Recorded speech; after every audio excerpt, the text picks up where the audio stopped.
Speaking of FEMA, you've been criticized for saying we don't need FEMA, but all they do is confiscate guns at Katrina. That's really not the federal government's job, I guess. But you were asked by reporter Robert Wannick a few weeks ago in Iowa about the H.R. 645 National Emergency Centers Establishment Act, and you said, yeah, that's their goal. They're setting up the stage for violence in this country, no doubt about it, responded Paul. Sir, in conclusion, what did you mean by that? Who are they?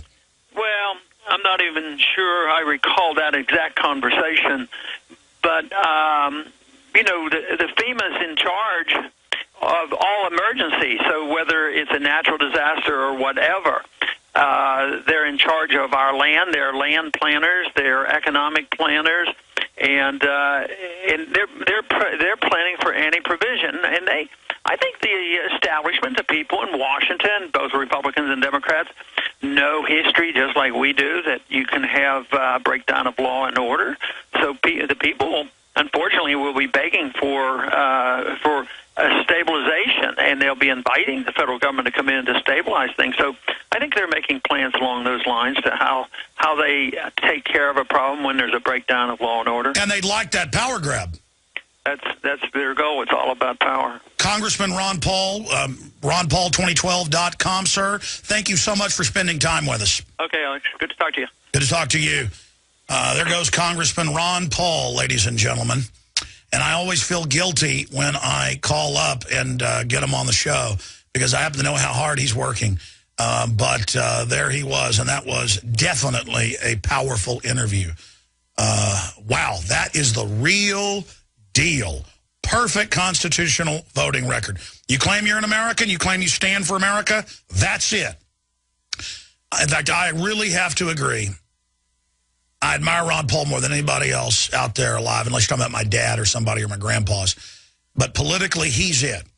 And if you want founding father material, who was it? Lou Rockwell said, we haven't had something like this since the time of Jefferson. He has never compromised. He works 18 hours a day, admittedly sleeping less than 6 hours. He might take off, I've been told by a lot of folks that know him more than I, 1.5, maybe 2 days a month. All the rest of the time, stoic research, radio interviews. All he does is exercise for 1 hour in the morning. He doesn't even hardly eat anything. I've been at events when Ron Paul's, he doesn't eat. He barely sleeps. And you can see it in his face.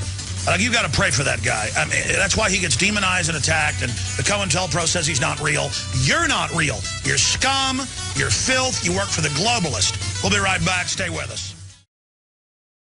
You don't need me to tell you that humanity is in a deep crisis. Everyone can feel it. We know a tectonic struggle is now taking place between the forces of freedom and those who love darkness, bondage, and enslavement.